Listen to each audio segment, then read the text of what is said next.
Hello students, GS vision की online classes में आपका फिर से स्वागत है। पहले हम इस लास्ट लेक्चर में फीमेल रिप्रोडक्टिव सिस्टम पढ़ रहे थे, तो उसके बारे में हमने कुछ पढ़ा, तो वो पार्ट 1 था। और इसका शेष पार्ट जो बचा हुआ है वो आज हम इस लेक्चर में पढ़ रहे हैं पार्ट 2 में, फीमेल रिप्रोडक्टिव सिस्टम पार्ट 2 के अंदर। तो ये टॉपिक वैसे अगर ये है कि अभी जो कोर्स चल रहा है एलईओ का उसमें डाला जा रहा है, परंतु ये चाहे उत्तराखंड पीसीएस है, चाहे एलईओ है, चाहे अगर हम देखें आरआरबी एनटीपीसी है, चाहे इसे आप देखिए कि ग्रुप डी का है आरआरबी में, चाहे एसएससी में, हर किसी के अंदर ये महत्वपूर्ण टॉपिक है। तो ये नहीं कि सिर्फ और सिर्फ जिसके लिए पढ़ाया जा रहा है उसके लिए, तो मैंने पहले ही बता दिया कौन कौन से एग्जाम के लिए मोस्ट इंपॉर्टेंट है। यूपीएससी में भी इसके क्वेश्चन कभी बनते हैं। तो ये हमारे पास साइंस का है। इसमें अब तक हम पढ़ के आ चुके हैं। पार्ट फर्स्ट में वो डिस्कस कर लेते हैं और बाद में हमारे पास पार्ट सेकंड में अब हम पढ़ने वाले हैं, तो वो आगे पढ़ेंगे। तो सबसे पहले हम इसके अंदर पढ़ चुके हैं कि हमारे पास जो फीमेल रिप्रोडक्टिव सिस्टम है वो किन किन चीज़ों से मिलकर के बना हुआ है। तो उस पर क्वेश्चन भी हमने कर लिया कि कंसिस्ट ऑफ, ये कि हमारे पास female reproductive system consist of किस किस चीज़ से मिलकर के बना हुआ है। ओवेरी है, ओविडक्ट है, यूट्रस है, सर्विक्स है, वेजाइना है, एक्सटर्नल ऑर्गन्स है, ठीक है, और क्या है, ग्लैंड्स है, एक्सेसरीज ग्लैंड्स है, साई ग्रंथियाँ उनके द्वारा। ये पढ़ चुके हम लोग। उसके बाद हम इसके 1 बाय 1 क्या करें, पार्ट पढ़ रहे थे। ओवेरी वाला पोर्शन इसको पढ़ चुके हैं। इसके बारे में हम डिस्कस कर चुके हैं कि एग रिलीज होगा कैसे और इसका हमारे पास साइज क्या है, इन सब चीज़ों के बारे में हम डिस्कस कर चुके हैं। इसके बाद हम नंबर 1 में ये नंबर 2 में हम इसके अंदर ओविडक्ट को डिस्कस कर चुके हैं। फैलोपियन ट्यूब, निषेचन कहाँ होता है, कौन सी स्टेज तक यहाँ रहता है, इनकी चीज़ों के बारे में डिस्कस कर चुके हैं। तो आज हम आगे बात करने वाले, जो डिस्कस करने वाले हैं, वो हम बात करने वाले हैं यूट्रस के बारे में, यानी गर्भाशय के बारे में। यूट्रस के बारे में डिस्कस करने वाले हैं।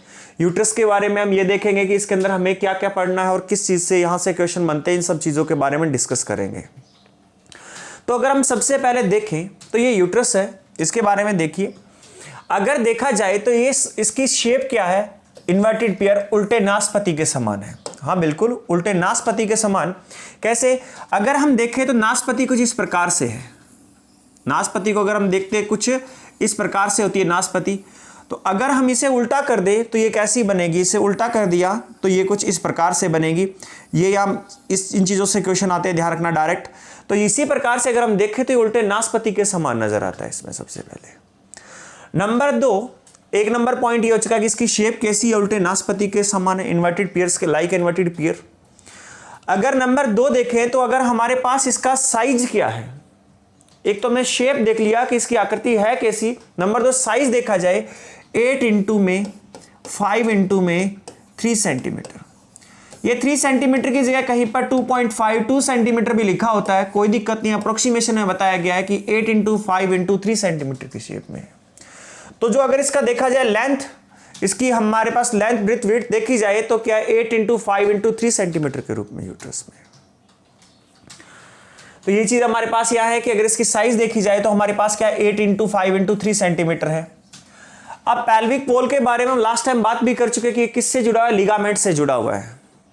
परंतु एक महत्वपूर्ण बात यह है यहां पर कि जो यूट्रस होता है वो क्या, यूरिनरी ब्लैडर, जो एक्सक्रीटरी सिस्टम हमने पढ़ा था, उत्सर्जन तंत्र जो हमने पढ़ा था, तो उसके अंदर यूरिनरी ब्लैडर पढ़ा था। तो उस यूरिनरी ब्लैडर के ऊपर और पीछे के साइड में होता है।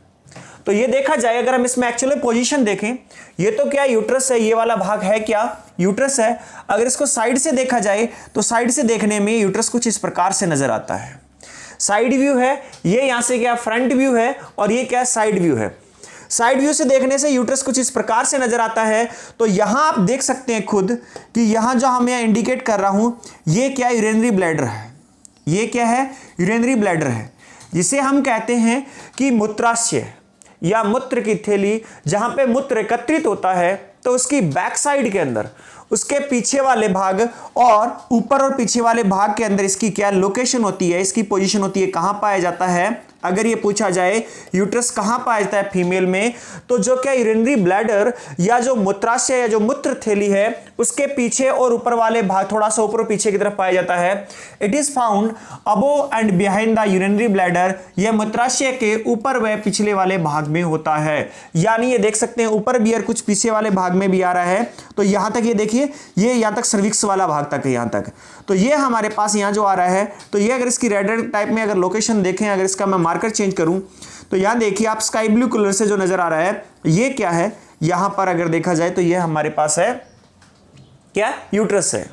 और यूट्रस की लोकेशन देख सकते हैं कि ये यूरिनरी ब्लैडर है, ये यूट्रस है, तो ये इसके ऊपर और पीछे वाले भाग में पाया जाता है। तो लोकेशन हमें पता होनी चाहिए।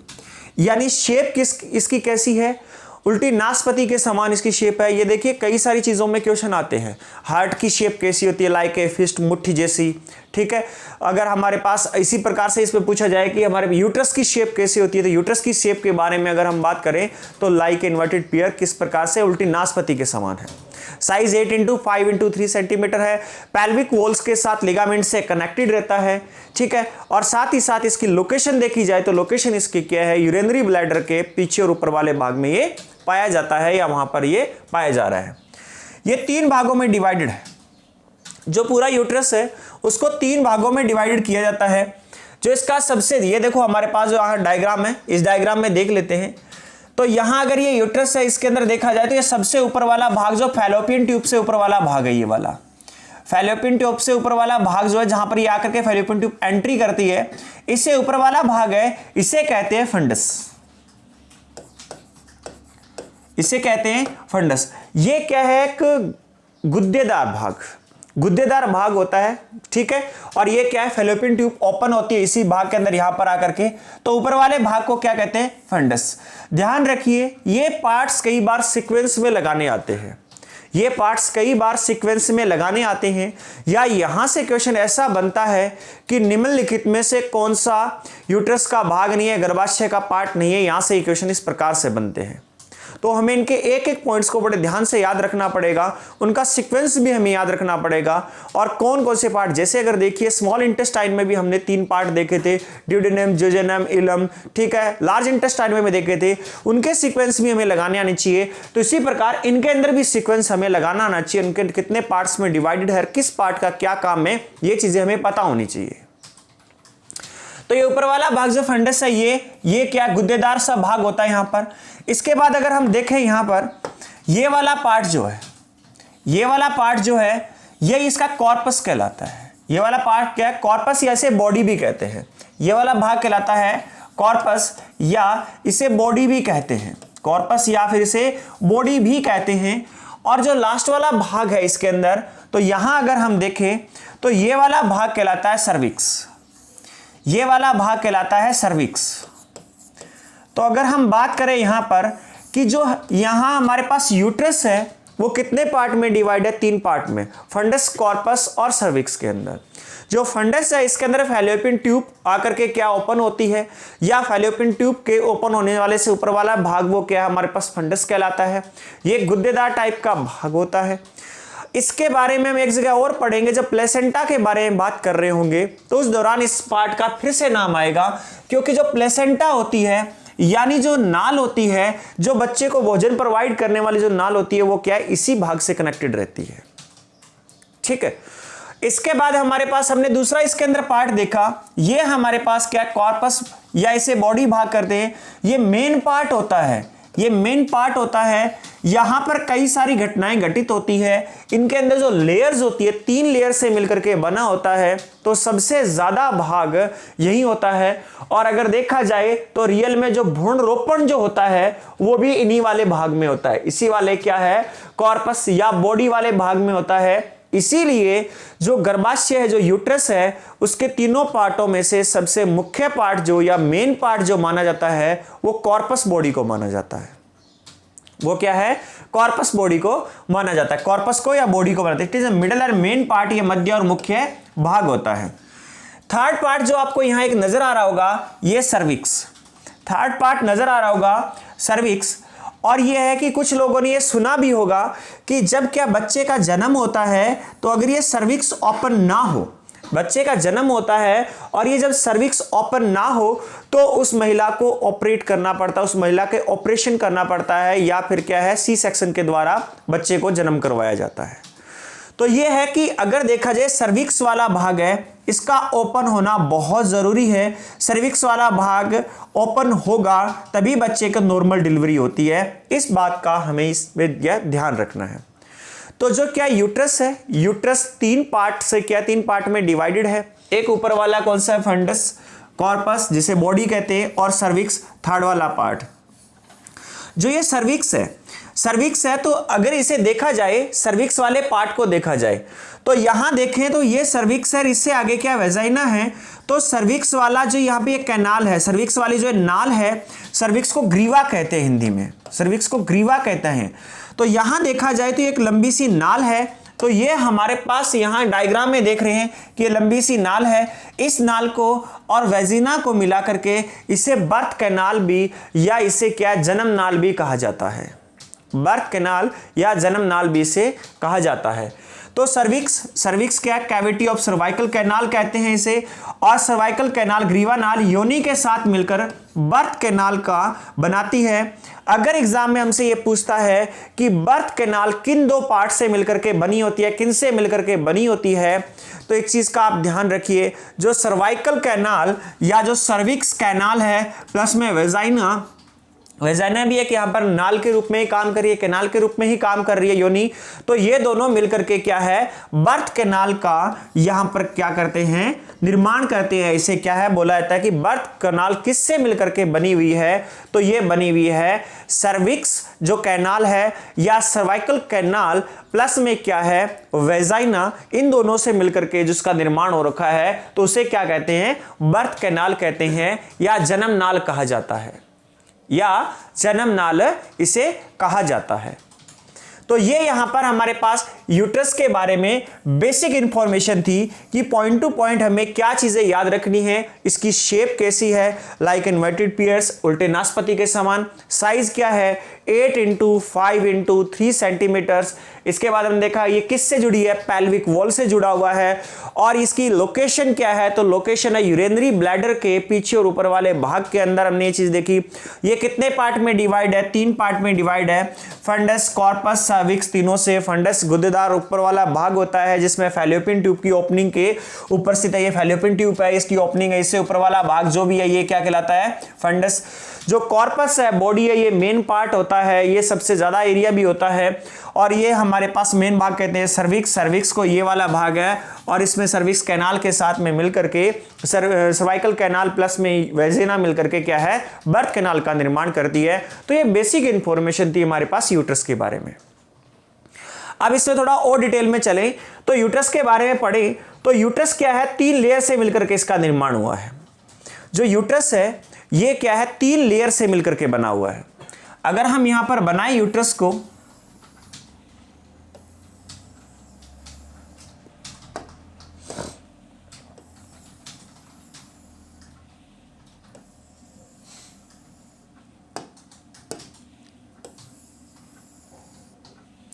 रफली मैंने यहां पर बना दिया, फिर डायग्राम में दिखाऊंगा आप लोगों को।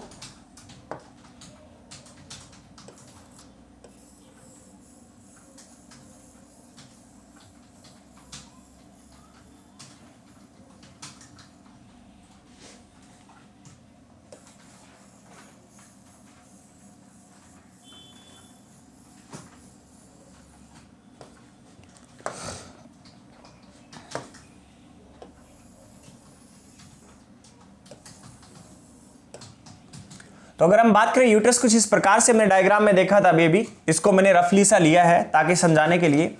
तो जो यूट्रस है वो क्या है, 3 प्रकार की लेयर से, 3 टाइप की लेयर से मिलकर के बना हुआ है, 3 प्रकार की परतों से मिलकर के बना हुआ है। सबसे बाहर वाली है पेरीमेट्रियम,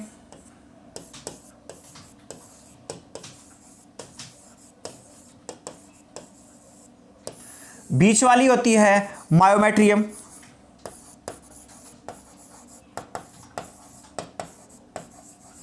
और सबसे अंदर वाली होती है एंडोमेट्रियम।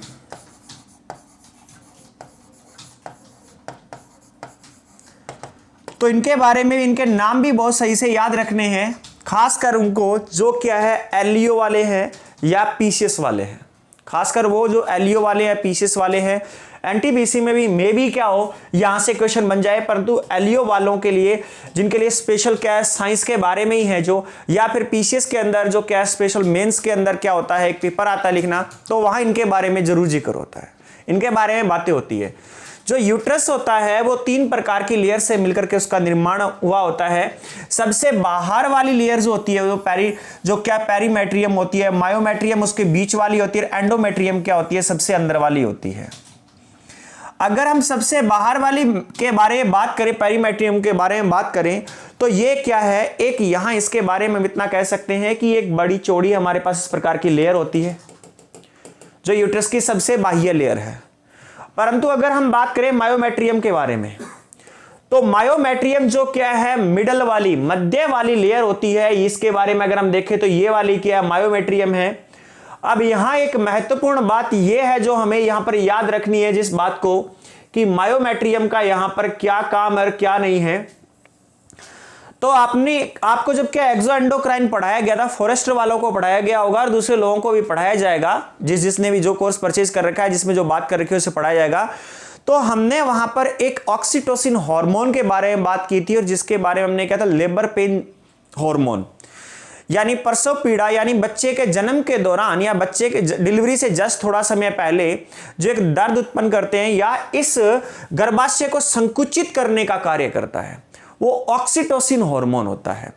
उससे होता क्या है, जब ये गर्भाशय इस प्रकार से या यूट्रस संकुचित होगा, जब कॉन्ट्रैक्ट होगा, ये सिकुड़ेगा, तो यहां से जब बेबी को क्या है दबेगा, जहां से बेबी को यहां से पुश किया जाएगा, तो ऑटोमेटिकली क्या हो सर्विक्स की तरफ होकर के मूव करना शुरू हो जाएगा और क्या डिलीवरी हो जाती है, बच्चे का जन्म हो जाता है। तो जब ये क्या संकुचित होता है तो एक पेन जनरेट होता है जिसे लेबर पेन कहते हैं, प्रसव पीड़ा कहा जाता है जिसे, यानी बच्चे के जन्म के दौरान जो एक क्या दर्द उत्पन्न होना। तो दर्द उत्पन्न होता किससे, ऑक्सीटोसिन नामक हार्मोन से होता है। ऑक्सीटोसिन नामक हार्मोन से होता है। तो ऑक्सीटोसिन नामक हार्मोन करता क्या है, अब वो सुनिए। तो ऑक्सीटोसिन नामक हार्मोन है वो मायोमेट्रियम को, ऑक्सीटोसिन हार्मोन है वो क्या करता है, मायोमेट्रियम को संकुचित करता है। और क्या करता है, पहले धीरे धीरे संकुचित करना शुरू करता है, जिससे क्या पहले आरंभिक अवस्था में धीरे धीरे दर्द होने का एहसास होता है। परंतु जैसे ही ये क्या ऑक्सीटोसिन अधिक संकुचित करना शुरू कर देता है, यानी स्ट्रॉन्ग कंट्रैक्शन करता है, तो उससे क्या दर्द बहुत अधिक शुरू होना शुरू हो जाता है और गर्भाशय संकुचित होना शुरू हो जाता है इस प्रकार से। तो यह इसके अंदर जगह कम बननी शुरू हो जाती है। जब जगह कम बननी शुरू हो जाएगी तो बेबी फिसल करके यहां से सर्विक्स से होते हुआ वेजिना से होता है उसका जन्म हो जाता है। तो ये बातें पूछी जाएगी, अगर डिटेल में काफी ज्यादा डिटेल में पूछा जाए तो निम्नलिखित में से बताइए कौन सी लेयर के अंदर है या कौन सी परत के अंदर स्ट्रॉन्ग कॉन्ट्रैक्शन होता है ड्यूरिंग क्या है प्रेगनेंसी या ड्यूरिंग डिलीवरी, ड्यूरिंग डिलीवरी के दौरान या जस्ट डिलीवरी से पहले। तो जो मायोमेट्रियम नामक जो लेयर है, यूट्रस की मिडिल लेयर है, इसके अंदर स्ट्रॉन्ग कॉन्ट्रैक्शन होता है, बहुत अधिक संकुचन होता है, जिससे एक पेन जनरेट होता है जिसे लेबर पेन कहा जाता है। और इस पेन को जनरेट करने वाला जो हार्मोन होता है ऑक्सीटोसिन होता है। अब ये होता तो नेचुरल ऑक्सीटोसिन पिट्यूटरी ग्लैंड से रिलीज होता है, उसके कंट्रोल में है, ठीक है। ऑक्सीटोसिन है तो क्या है, नेचुरल है, प्राकृतिक बॉडी में रिलीज होगा फीमेल के। बाकी इसके बारे में डिटेल में फॉरेस्टर वालों को पूरा डिटेल में पढ़ा दिया, एलियो और बाकी पीसेस वालों को और भी डिटेल में पढ़ाया जाएगा उसके बारे में जब उसका समय आएगा तब। परंतु इसको क्या डॉक्टर वगैरह क्या करते हैं, जिस दौरान बॉटल वगैरह या ड्रिप वगैरह चढ़ाते हैं तो उस दौरान क्या उसमें इंजेक्शन लगाते हैं ऑक्सीटोसिन का, ताकि क्या है और ज्यादा संकुचित हो, डिलीवरी आसानी से उसके लेबर पेन जनरेट करवाया जाता है, ठीक है। तो ये है हमारे पास मायोमेट्रियम के बारे में ये बात। और ये मायोमेट्रियम जो क्या है सेकंड वाली लेयर जो होती है। अगर हम बात करें थर्ड वाली एंडोमेट्रियम जो सबसे आंतरिक लेयर है, उसका क्या। तो देखिए सबसे आंतरिक लेयर है, नंबर एक बात यहां पर सबसे आंतरिक लेयर में भ्रूण का रोपण, भ्रूण रोपण। देखो निषेचन कहां हुआ था, निषेचन तो फैलोपियन ट्यूब में हुआ था, निषेचन तो फैलोपियन ट्यूब में हुआ था, अंडवाहिनी नलिका के अंदर हुआ था, ठीक है, ब्लास्टोसिस स्टेज तक। उसके बाद में इसके अंदर आता है वो जो भ्रूण की एक स्टेज होती है जो भ्रूण का रोपण होता है, जो भ्रूण का रोपण होता है वो इस वाली क्या है लेयर के साथ, जो यहां एक खांच बनी हुई है, जहां यहां जो स्पेस से बने हुए इनके अंदर होता है। नंबर 1, भ्रूण का रोपण करने में कौन सी लेयर सहायक है? अगर आपसे ये क्वेश्चन जनरेट करता है एग्जामिनर, तो ये क्या है, यूट्रस की एंडोमेट्रियम, जो सबसे आंतरिक वाली जो लेयर होती है वो इसमें सहायक होती है। नंबर 1 बात तो ये हो चुकी है।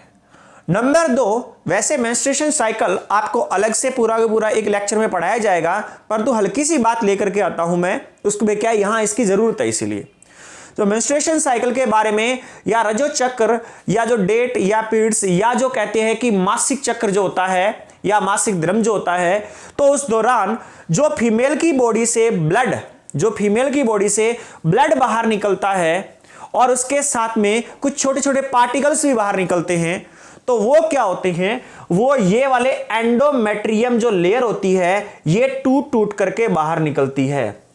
एंडोमेट्रियम लेयर मेंस्ट्रुएशन साइकिल रजो चक्र के दौरान ये एंडोमेट्रियम जो लेयर है ये वाली लेयर टूट टूट करके बाहर निकलती है वहां।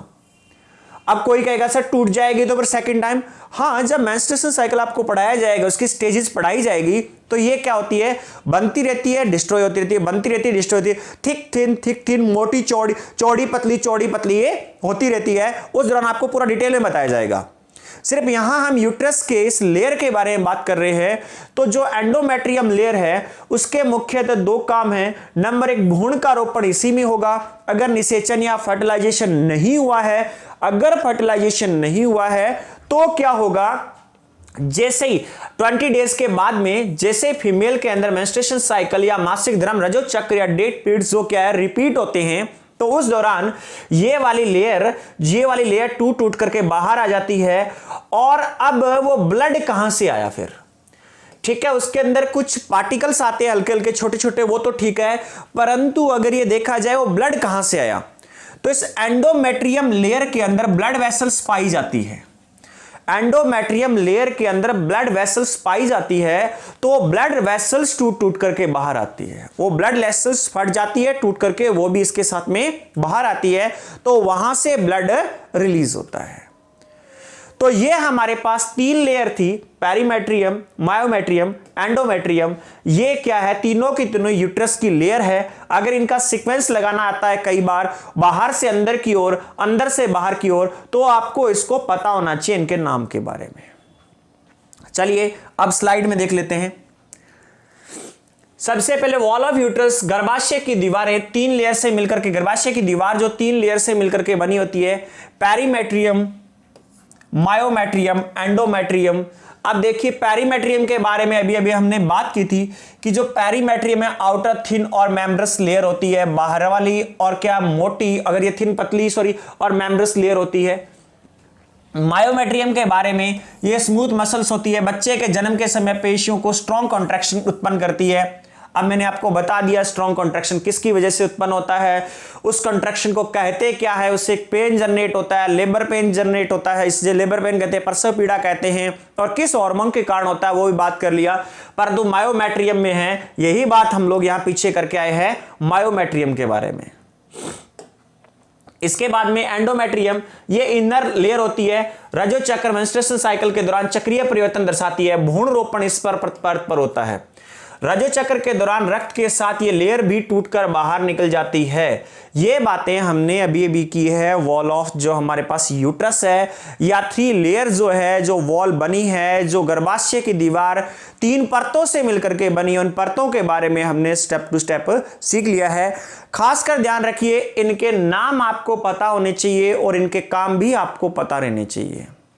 अगर बहुत डिटेल में पूछेगा तो आपसे ये क्या इनके काम पूछेगा, और अगर ये है कि अगर एनटीपीसी जैसे एग्जाम में अगर हम बात करें तो इसके अंदर हम ये कह सकते हैं कि इनके जो नाम है सीक्वेंस में वो चीजें पूछी जाएगी, जो सीक्वेंस में इनके नाम दिए गए हैं वो चीजें पूछी जाएगी। ठीक है, एनडीए सीडीएस के लिए भी महत्वपूर्ण है, इस बात का भी ध्यान रखिए। साइंस जहां जहां आती है वहां सब ये चीजें चैप्टर्स है मोस्ट इंपॉर्टेंट है, यहां से क्वेश्चन बनते हैं। ठीक है, तो ये हमने क्या वॉल ऑफ यूट्रस के बारे में स्टडी किया है। अब हम बात कर रहे हैं अब हमने उस दिन देखा था कि नंबर 1 हमारे पास क्या था, ovary, number 2 oviducts, number 3 uterus, number 4 vagina यानी योनि। अब अगर हम बात करें वजाइना के बारे में, योनि के बारे में, तो देखिए ये वाला पार्ट अभी हम पढ़ के आ चुके हैं, यूट्रस वाला, ये फंडस, कॉर्पस और हमारे पास या कैविटी ऑफ बॉडी, बॉडी भी कहते हैं, और हमारे पास सर्विक्स, 3 चीजें पढ़ी हमने। अब हमारे पास पढ़ने के लिए जो है वो क्या, वजाइना वाला पार्ट है यानी योनि, वजाइना यानी योनि।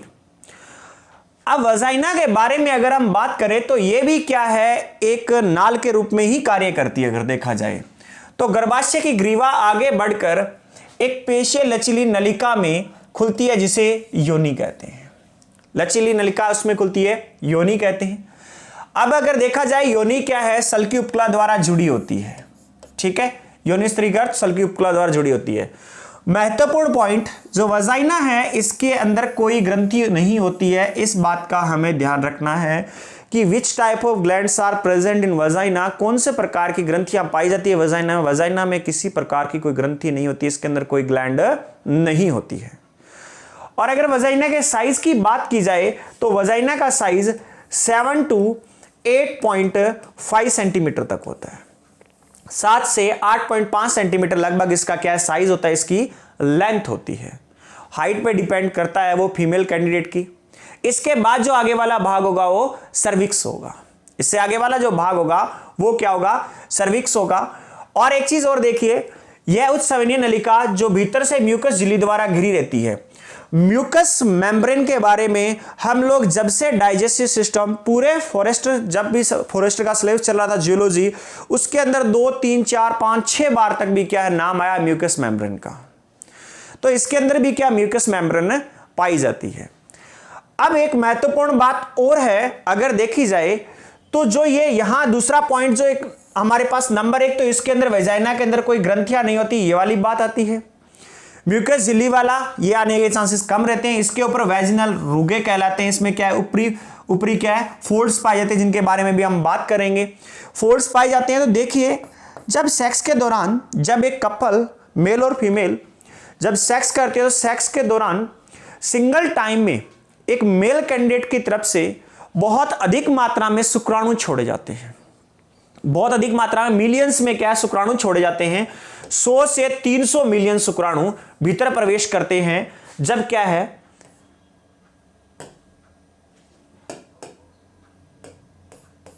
क्रॉस के दौरान, सेक्स के दौरान 100 से 300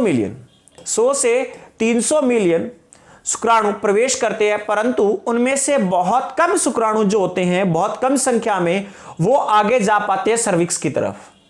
बाकी यहां पर क्या है, उनका भक्षण कर लिया जाता है, उन्हें डिस्ट्रॉय कर लिया जाता है, या उन्हें क्या है नष्ट कर दिया जाता है, या उन्हें भक्षित कर लिया जाता है। वो किसके द्वारा, वजाइना के ऊपर म्यूकस झिल्ली से घिरी रहती है, जो ट्रांसवर्स अनुप्रस्थ फोल्ड से उभरी रहती है, और ये वेजिनल रुगे कहलाते हैं, शुक्राणुओं का भक्षण करते हैं।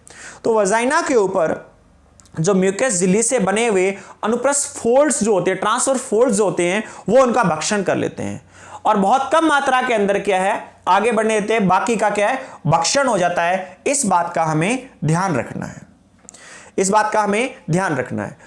अब यहां से जो इतना पढ़ा है, इसमें से अभी और आगे हम पढ़ने जा रहे हैं, परंतु इतने में से अगर हम देखें यहां पर, तो यहां हमारे पास जो याद रखने योग्य बात जो है, अगर देखो पीसीएस मेंस में देखें तो सब चीजें लिखनी पड़ेगी। अगर डायरेक्ट एग्जाम बेस ये क्या प्री बेस बात की जाए, किसी भी प्रकार के एग्जाम की बात की जाए, तो नंबर 1 पॉइंट तो हमें ये ध्यान रखना है कि जो वजाइना होती है उनमें कोई ग्रंथियां नहीं पाई जाती है। और वजाइना भी क्या है, ये क्या गर्भाशय ग्रीवा को आगे बढ़कर एक पेशीय लचीली नलिका खुलती है जिसे योनि कहते हैं। एक ये है कि ये सिंगल टाइम में स्पर्म स्रावित होने पर जो योनि में स्पर्म जाता है, उस दौरान लगभग फीमेल मेल कैंडिडेट से कितने शुक्राणु क्या भीतर प्रवेश करते हैं, 100 से 300 मिलियन करते हैं, परंतु अधिकतर का भक्षण होता है, बहुत कम संख्या में अंदर जा पाते हैं। चौथा पॉइंट ये है कि size of vagina 7 to 8.5 centimetre. कई जगह आपको बुक्स में 8.5 सेंटीमीटर सिर्फ इतना ही लिखा पड़ेगा, परंतु ये 7 to 8.5 centimetre depends on height भी डिपेंड करता है। अब ये अगर बात देखी जाए, एक यहां पर एक महत्वपूर्ण बिंदु और है, एक पॉइंट और है जिसे हमें याद रखना पड़ेगा, जहां से क्वेश्चन बन जाता है और अच्छे एग्जाम में एलईओ में चांसेस ज्यादा है, फॉरेस्टर में उसके चांसेस कम है, पीसीएस में उसके चांसेस ज्यादा रहते हैं। वो क्या है कि वेजाइना के अंदर एक बैक्टीरिया पाया जाता है, योनि के अंदर एक बैक्टीरिया पाया जाता है, उस बैक्टीरिया का नाम बताइए। लैक्टोबैसिलस बैसिलस क्या है, acidophils, bacillus acidophils, lactobacillus acidophils. तो अब उस बैक्टीरिया का कार्य क्या है? उस बैक्टीरिया का कार्य है कि योनि का, वजाइना का पीएच मेंटेन रखना। पोटेंशियल ऑफ हाइड्रोजन, पीएच हमने पूरे डाइजेस्टिव सिस्टम है, चाहे आगे हमने पूरा जूलॉजी पढ़ा था, ह्यूमन फिजियोलॉजी के अंदर पीएच की कई बार बातें हुई थी, और आप लोग पता भी होगा आप लोगों को पीएच क्या होता है। तो इस बैक्टीरिया का कार्य क्या है? फीमेल के योनि में, वजाइना के अंदर है, क्या पीएच को मेंटेन रखना है, पीएच को मेंटेन रखना है। तो यही पॉइंट हमने यहां पर डिस्कस करनी है। लेंथ लगभग 8.5 सेंटीमीटर लॉन्ग, ये 7 to 8.5 सेंटीमीटर लॉन्ग होती है, इस बात का ध्यान रखना है। अगर देखा जाए वैजिनल ऑरिफिस के ठीक पीछे एक झिल्ली हाइमेन उपस्थित होती है। अगर देखा जाए तो अगर ये वेजाइना वाला भाग है, अगर ये नाल बनाई जाए वेजाइना, तो इसके पीछे एक झिल्ली होती है, और झिल्ली भी कैसी होती है? जिस झिल्ली के अंदर एक छोटा सा छेद होता है, जिसे हाइमेन झिल्ली कहते हैं, जिसे क्या है, हाइमेन झिल्ली कहते हैं। हाइमेन होता है इसका नाम, HYMEN, हाइमेन होता है, जिसके इसी हाइमेन के द्वारा जो क्या है, कुछ लोगों की धारणाएं बनी होती है कि यह है कि जो लड़की वर्जिन है या नहीं है, यानी पहले सेक्स कर चुकी है नहीं कर चुकी है, इन चीजों का पता लगाने के लिए वो इसी चीज का आइडिया लेते हैं, हाइमेन जो है मेम्ब्रेन झिल्ली। ये पूर्ण रूप से झिल्ली नहीं है, झिल्ली पूर्ण रूप से ऐसा होता है कि पर्दे के समान, परंतु अगर उस पर्दे में एक छेद है, तो यहां से क्या है, जो कुछ लोग अपनी क्या है टेंडेंसी के द्वारा, अपनी मेंटलिटी के द्वारा पता लगाते हैं कि नहीं, अगर ये हाइमेन झिल्ली ये डिस्ट्रॉय है, मेम्ब्रेन अगर डिस्ट्रॉय है तो लड़की वर्जिन नहीं है। परंतु वो इस प्रकार की धारणा या सोच रखने वाले लोग ये पता लगा लें, या ये चीज सोच ले, थोड़ा सा इनके बारे में ध्यान दे ले कि ये जरूरी नहीं है कि सेक्स करने से ही ये मेम्ब्रेन डिस्ट्रॉय होती है। जरूरी नहीं है कि सेक्स करने से ये मेम्ब्रेन डिस्ट्रॉय होती है, जो सेमी मेम्ब्रेन या होल वाली मेम्ब्रेन जो डिस्ट्रॉय होती है। इसका डिस्ट्रॉय होने के पीछे कारण ये है कि अधिक परिश्रम करना। अगर महिला कैंडिडेट, अगर क्या किसी एथलीट में, खेल में है, भाग दौड़ में है, साइकिलिंग ज्यादा करते हैं, इस प्रकार के कार्य करते, तब भी हाइमेन झिल्ली क्या डिस्ट्रॉय हो जाती है, तब भी हाइमेन झिल्ली डिस्ट्रॉय हो जाती है। तो ये नहीं कह सकते कि यह हाइमेन झिल्ली डिस्ट्रॉय है तो इसने ऑलरेडी क्या फीमेल ने क्या सेक्स कर रखा है, ऐसा कुछ है, ये क्या है, गलत सोच है। ठीक है, तो जो चीजें हैं वो क्या इसी के द्वारा पता लगाने के लिए जो कुछ लोग सोचते हैं, जो मैंने आपको बता दिया कि ये कौन सी लेयर है, ये हाइमेन लेयर है, इसी हाइमेन लेयर के द्वारा। तो देखिए वेजिनल ऑरिफिस, अभी बात करेंगे ऑरिफिस क्या है, तो अभी बात करने वाले आगे वेजिनल ऑरिफिस क्या उसके बारे में वहां पर डायग्राम में दिखाऊंगा। तो वेजिनल ऑरिफिस के ठीक पीछे एक झिल्ली होती है, या ये है, ये क्या है हमारे पास, योनि छिद्र जो है, योनि छिद्र जो है इसे वेजिनल ऑरिफिस कहते हैं। जो बाहर से योनि का जो छिद्र होता है इसे वेजिनल ऑरिफिस कहते हैं। इसके ठीक पीछे वाले भाग में एक इस प्रकार से मेम्ब्रेन है, जिसके अंदर एक होल है, जिसे क्या, हाइमेन झिल्ली उपस्थित, जिसे हाइमेन कहते हैं। योनि स्त्रियों के मैथुनल कपलेशन कैनाल की तरह कार्य करती है। मैथुन की क्रिया के दौरान ये नर के शिशन द्वारा वीर्य प्राप्त करती है। योनि क्या होती है, इसका कार्य है, एक तो देखो बच्चे को जन्म देना भी योनि के द्वारा ही है, इसके कार्य के बारे में बात की जाए। और मेंस्ट्रुएशन साइकिल के दौरान, रजो चक्र के दौरान या मासिक धर्म के दौरान, पीरियड्स या डेट के दौरान जो ब्लीडिंग वगैरह या वेस्टेज प्रोडक्ट जो बाहर आता है वो भी योनि के द्वारा ही आता है। और जब पुरुष और एक महिला, जब एक मैरिड कपल, शादीशुदा जोड़ा जब सेक्स करता है तो स्पर्म एंटर करता है, तो वो भी किसके द्वारा होता है, स्पर्म जो एंटर होता है सर्विक्स से होता है, यूट्रस फैलोपियन ट्यूब के पास जो जाएंगे शुक्राणु, तो वो भी किसके द्वारा जाते हैं, योनि के द्वारा, योनि मार्ग के द्वारा ही जाते हैं। ठीक है, अब मोस्ट इंपॉर्टेंट बात जो अभी भी हम बात करके आए हैं वो हमारे पास यहां पर है कि योनि में एक बैक्टीरिया होता है जो योनि के पीएच को नियंत्रित रखता है, लैक्टोबैसिलस एसिडोफिल्स। लैक्टोबैसिलस एसिडोफिल्स यह एक सहायक फूल या लाभदायक बैक्टीरिया होता है। हर एक बैक्टीरिया, अगर देखा जाए बैक्टीरिया नहीं जीवाणु, हर एक जीवाणु नुकसानदायक नहीं होता है, हर एक जीवाणु को नुकसानदायक नहीं कहा जा सकता है।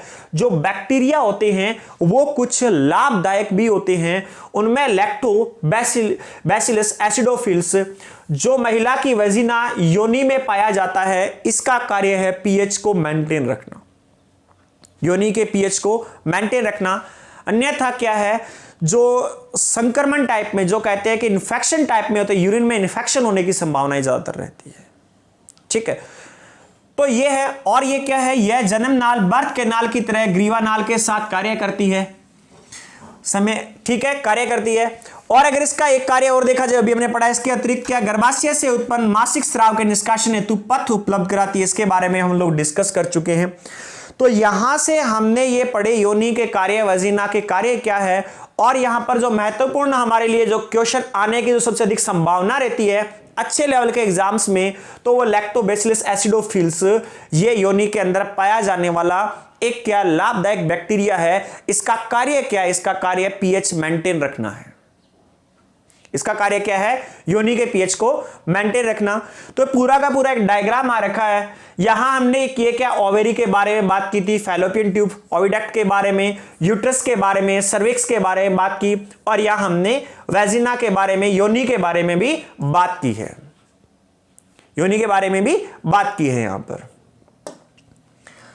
चलिए, अब हमारे पास इसके बाद जो पॉइंट था वो था एक्सटर्नल ऑर्गन्स, बाह्य अंग, जो हमने सबसे पहले कंसिस्ट ऑफ क्या फीमेल रिप्रोडक्टिव सिस्टम देखा था। उसके अंदर हमने लास्ट पढ़ा है योनि, वजिना।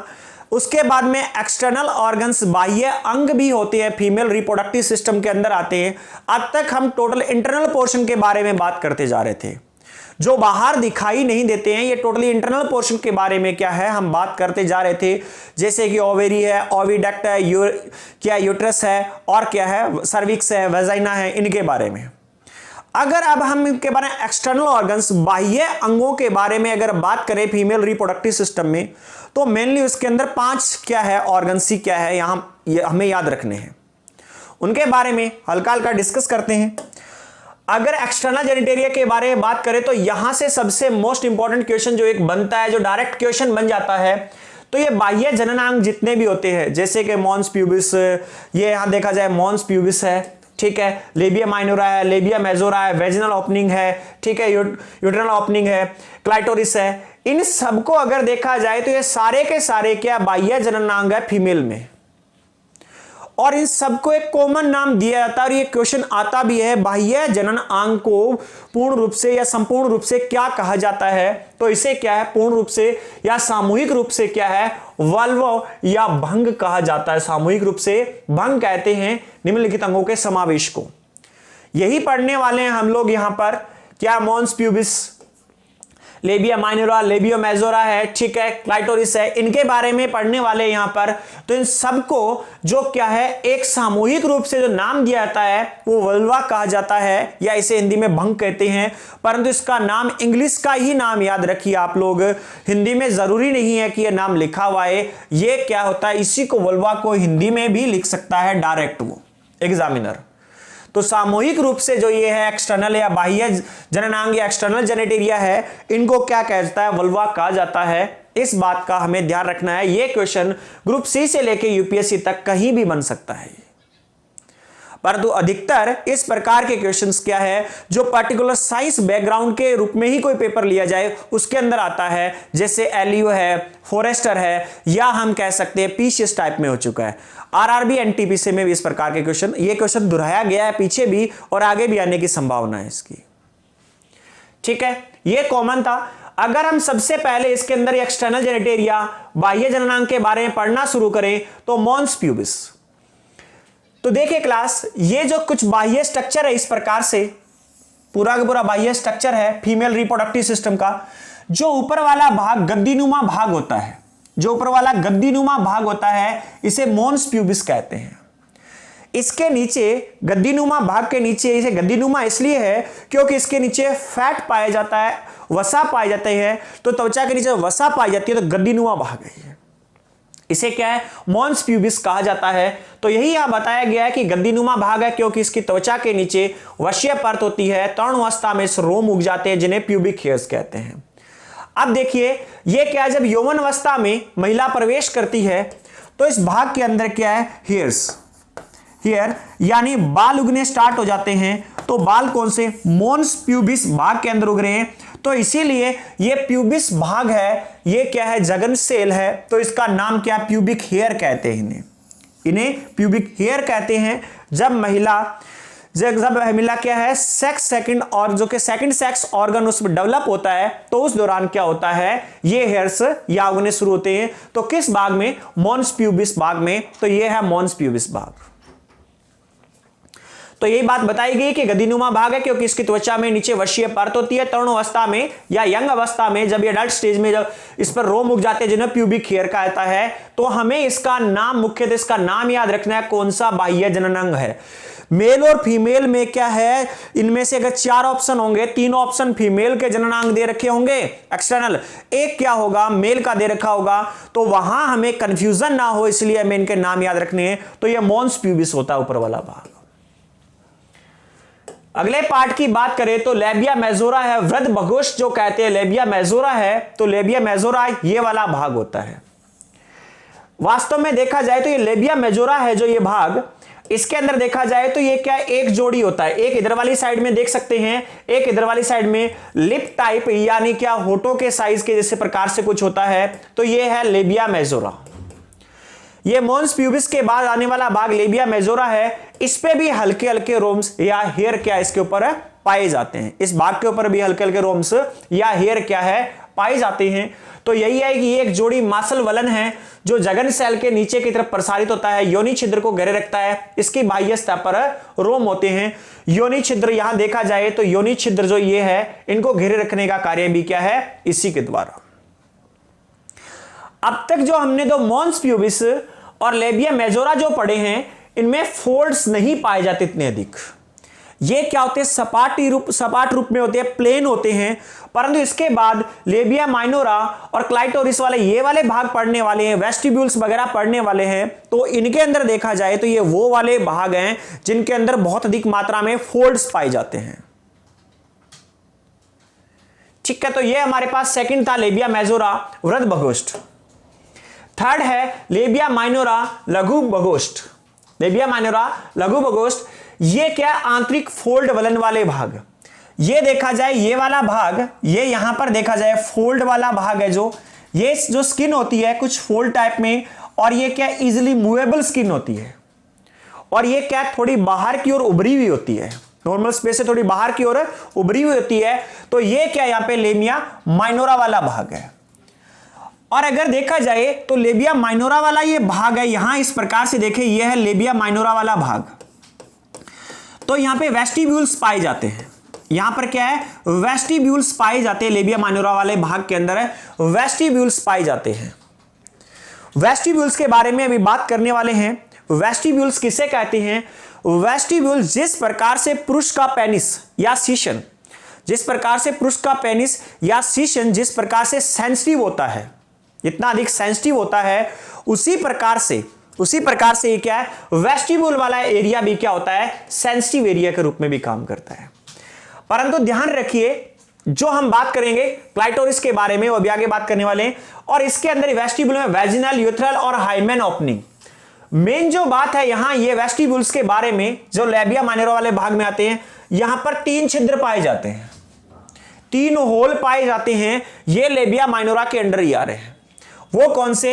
एक वजाइना का बाहरी भाग जो होता है वो, एक क्या है यूरिन त्यागने के लिए अलग छिद्र होता है वो, एक हमने बात की थी एक झिल्ली, और झिल्ली के अंदर छेद होता है हाइमेन, एक झिल्ली और झिल्ली के अंदर छेद होता है हाइमेन। तो वो ये 3 भाग है, वो ये वाले 3 भाग है, वो ये वाले क्या है 3 भाग है। वेस्टिब्यूल्स पेनिस के वो क्या है सेंसिटिव इक्वल नहीं है, वो वाली बात नहीं, सिर्फ अभी तक इतना ध्यान देना है इसके अंदर कि ये वाले 3 भाग है क्या है लेबिया माइनोरा के अंदर। ये आंतरिक व छोटे वलन होते हैं, इन पर रोम नहीं पाए जाते। प्रगांड वेस्टिब्यूल को घेरे रखते हैं, प्रगांड दरार रूपी है, वेस्टिब्यूल्स को घेरे रखते हैं। वेस्टिब्यूल्स मैंने आपको बताया ये है लेबिया माइनोरा, और ये अंदर वाले भाग जो इस प्रकार से फोल्ड्स होते हैं, प्रगांड होते हैं, सेंसिटिव सा एरिया होता है, इसे अंदर वाले को वेस्टिब्यूल्स बोलते हैं। कंप्लीट को क्या बोलते हैं? वेस्टिब्यूल्स कहा जाता है, वेस्टिब्यूल।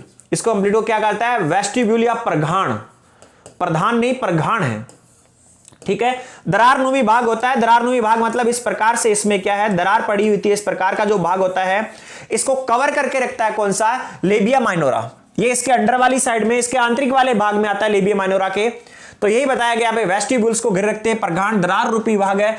और जो वेस्टिब्यूल्स है उसमें 3 प्रकार के होल होते हैं, एक वेजिनल योनि का होल, दूसरा क्या है यूरिन त्यागने के लिए, फीमेल में यूरिन त्यागने के लिए अलग से होल है वो, और एक तीसरे इससे पहले हमने हाइमेन के बारे में बात किया था, एक जो क्या मेम्ब्रेन होती है उसके अंदर एक छेद होता है। तो 3 प्रकार के छेद जो पाए जाते हैं किस भाग में, वेस्टिब्यूल में पाए जाते हैं। और ये वेस्टिब्यूल किस प्रकार का भाग है, दरार रूपी क्या प्रगाढ़ या दरार रूपी क्या है ये भाग होता है। अब हमारे पास क्या चौथा आता है, चौथे वाला पार्ट है हमारे पास क्लाइटोरिस। क्लाइटोरिस के बारे में बात करें तो क्लाइटोरिस ये वाला भाग होता है फीमेल के अंदर। मॉन्स प्यूबिस के नीचे वाले भाग में यहां देखा जाए, मॉन्स प्यूबिस के नीचे वाले भाग में यहां देखा जाए और लेबिया माइनोरा के ऊपर वाले टॉप में देखा जाए तो ये क्लाइटोरिस है। अब क्लाइटोरिस के बारे में सुनिए, ये फीमेल कैंडिडेट के अंदर सबसे अधिक सेंसिटिव पार्ट होता है। फीमेल कैंडिडेट के अंदर ये सबसे अधिक क्या होता है, सेंसिटिव पार्ट होता है। जिस प्रकार से ह्यूमन में क्या फीमेल कैंडिडेट के अंदर पेनिस यानी जो शीशन जिस प्रकार से क्या है सेंसिटिव होता है, उसी प्रकार से फीमेल कैंडिडेट के अंदर ये सबसे अधिक सेंसिटिव पार्ट होता है। तो इसकी तुलना अगर क्वेश्चन इस प्रकार से बनता है कि पुरुष के पेनिस की तुलना फीमेल के किस एक्सटर्नल जेनिटेरिया से की जा सकती है, क्लाइटोरिस से की जा सकती है। यह गुंडीनुमा पार्ट होता है, गुंडीनुमा एक भाग होता है, ये नोट टाइप में होता है, डोट सा बना है ये यहां पर। तो यही है, यहां पर देखा जाए लेबिया माइनोरा के अग्र कोने पर स्थित एक स्वेंदी घुंडीनुमा उंगलीनुमा रचना है। यह मूत्र छिद्र के ऊपर पाई जाती है और इसमें स्पर्श कणिकाओं की अधिक संख्या उपस्थित होती है, इसलिए संवेदनशील रचना है ये, क्योंकि इसमें स्पर्श कणिकाएं बहुत अधिक मात्रा में पाई जाती है। जिस प्रकार से पुरुष के पेनिस में तो उसके कंपैरिजन में इसमें भी अधिक पाई जाती है, तो इसलिए ये क्या है, यहां सबसे संवेदनशील रचना कहा जाता है इसे। और ये क्या है, यहां ये देखा जाए, अभी हम बात करके आए हैं वेस्टिब्यूल्स के बारे में। वेस्टिब्यूल्स में 3 प्रकार के होल्स हैं, दरारनुमी रचना है। और ये वेस्टिब्यूल्स में जो हमने अभी पढ़ा है यूरेथ्रल ओपनिंग यानी जो मूत्र मार्ग जो पढ़ा है, मूत्र छिद्र जो पढ़ा है, जो इसके ऊपर पाया जाता है, ये यहां हम देख सकते हैं इसकी लोकेशन। तो जो वहां बताया गया वो यही बात है। इसके बाद जो सबसे लास्ट पार्ट है वो है हाइमेन योनि छिद्र। ये योनि छिद्र नहीं है, ये योनि छंद है, ध्यान रखिए, योनि छंद है ये, हाइमेन योनि छिद्र नहीं है। कहीं ऐसा लगे कि गलती हो गई है, टाइपिंग करने में गलती नहीं हुई है। इसके बारे में अभी हम बात करके ही आए हैं, फिर से एक बार और देख सकते हैं कि इस प्रकार से इसको देखा जाए कि इस आरंभिक जब ये योनि पढ़ा था उस दौरान हमने देखा था कि एक नाल रूमी रचना होती है इस प्रकार से। तो ये बाह्य भाग है जिसे क्या है वेजिना या योनि छिद्र जो कहा जाता है, जो योनि छिद्र कहा जाता है या वेजिनल क्या यहां पर होल कहा जाता है। तो इसके पीछे वाले भाग में इस प्रकार से एक लेयर पाई जाती है, मेम्ब्रेन, इसके पीछे वाले भाग में इस प्रकार से एक मेम्ब्रेन पाई जाती है, परंतु मेम्ब्रेन पूर्ण रूप से न होकर के उसमें एक हल्का सा छोटा सा छिद्र होता है, उसमें हल्का सा एक छोटा सा छिद्र होता है जिसे क्या हाइमेन कहते हैं। तो ये इसे हाइमेन कहने का मतलब पूरी इसको क्या है, इस मेम्ब्रेन को हाइमेन कहा जाता है। ये मैंने यहां गलती दी, इसको हाइमेन कहते हैं, यानी इसको ये जो मेम्ब्रेन है इसे क्या है योनि छिद्र, ये क्या है हाइमेन कहलाती है। मेम्ब्रेन झिल्ली क्या है, हाइमेन कहलाती है। पूर्ण रूप से भी इसमें छिद्र नहीं है, इसमें एक छोटा छिद्र है। और इसी के बारे में हमने पहले यह भी डिस्कस किया था कि कुछ पुरुष या अधिकतर हमारे भारतीय लोग इस चीज को ऐसा मानते हैं, पुरुष जो वर्ग है वो ऐसा मानते हैं कि अगर ये योनि छिद्र या ये हाइमेन झिल्ली अगर ये टूटी हुई है तो लड़की वर्जिन नहीं है। परंतु मैंने पहले ही बताया था, अब भी बता रहा हूं, ये गलत अवधारणाएं हैं। अधिक व्यायाम करना, अधिक कठोर परिश्रम करना, साइकिलिंग चलाना, एक्सरसाइज करना, इस दौरान भी क्या होता है, ये लेयर मेम्ब्रेन क्या डिस्ट्रॉय हो सकती है।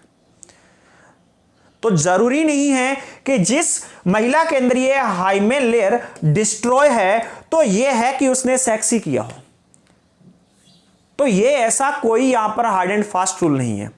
तो सोच को बदलना होगा, थोड़ा सा सोच को बदल करके चलना होगा इस चीज के अंदर। हो सकता है वो अपने समय में एथलीट रही हो सकता है उसने साइकिलिंग वगैरह की हो बहुत ज्यादा, हो सकता है कि उसने एक्सरसाइज, कई बार ये कि वेट वगैरह घटाने के चक्कर में व्यक्ति एक्सरसाइज भी बहुत करता है, एक्सरसाइज के दौरान हो सकता है, तो इस चीज का ध्यान रखना चाहिए।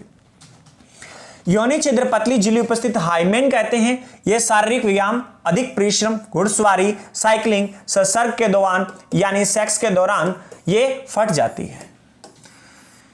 तो ये हमने पढ़ा है फीमेल रिप्रोडक्टिव सिस्टम के अंदर, ये हमने पढ़ा है फीमेल रिप्रोडक्टिव सिस्टम के अंदर। जितने पॉइंट स्टार्टिंग में हमने देखे थे उन पॉइंट्स में एक पॉइंट को छोड़ करके सारे पॉइंट्स हमने पढ़ लिए हैं। एक पॉइंट क्या था, असेसरी ग्लैंड्स, सहायक ग्रंथियां, उसको हम नेक्स्ट लेक्चर में पढ़ेंगे। असेसरी ग्लैंड्स, सहायक ग्रंथियां, उसको हम नेक्स्ट लेक्चर में रिलेट करके पढ़ेंगे उस चीज को, ठीक है। तो यहां तक जो हमने पढ़ा है ये है फीमेल रिप्रोडक्टिव सिस्टम। फिर से बोल देता हूं, जिस एग्जाम के अंदर साइंस आती है उन सब एग्जाम्स के लिए ये क्या महत्वपूर्ण है। और एलियो के डेमो जो है स्टार्ट हो चुके हैं। फीमेल रिप्रोडक्टिव सिस्टम फर्स्ट आ चुका है, सेकंड आ चुका है, और ये सिर्फ और सिर्फ एलियो के लिए नहीं है। पीसीएस वगैरह मैंने आपको बताया, पीसीएस है, एनटीपीसी है, ग्रुप डी है, एसएससी है, एसएससी के अंदर सीपीओ, सीजीएल है, इन सब एग्जाम के अंदर यहां से क्वेश्चन आते हैं। जैसे जैसे चैप्टर करवाए जाएंगे उसके बाद उनका क्या क्विज भी करवाया जाना, लाइव क्विज करवाना शुरू कर दिया है। तो साथ के साथ अपने बढ़िया से नोट्स बनाइए। तो यहां पे इस वीडियो का एंड करते हैं। धन्यवाद।